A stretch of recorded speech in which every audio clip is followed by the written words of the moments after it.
In this video, I'll be showing you how to install and download Google Chrome on your Windows 10 or 11 PC. If you find this video helpful, drop a like and subscribe. But anyways, getting into it, it's very simple to go ahead and do this. And you can do it on literally Windows 10, Windows 11, anything like that.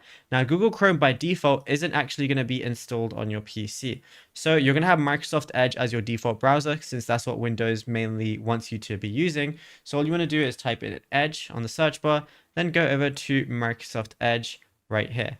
Now, once you're here, all you want to go ahead and do is I'm just going to go over and type in google.com like so, and then I'm just going to press accept, but we're still on Microsoft Edge. So what I want to do is type in download Chrome like this, and you're going to see download Chrome as the very first option.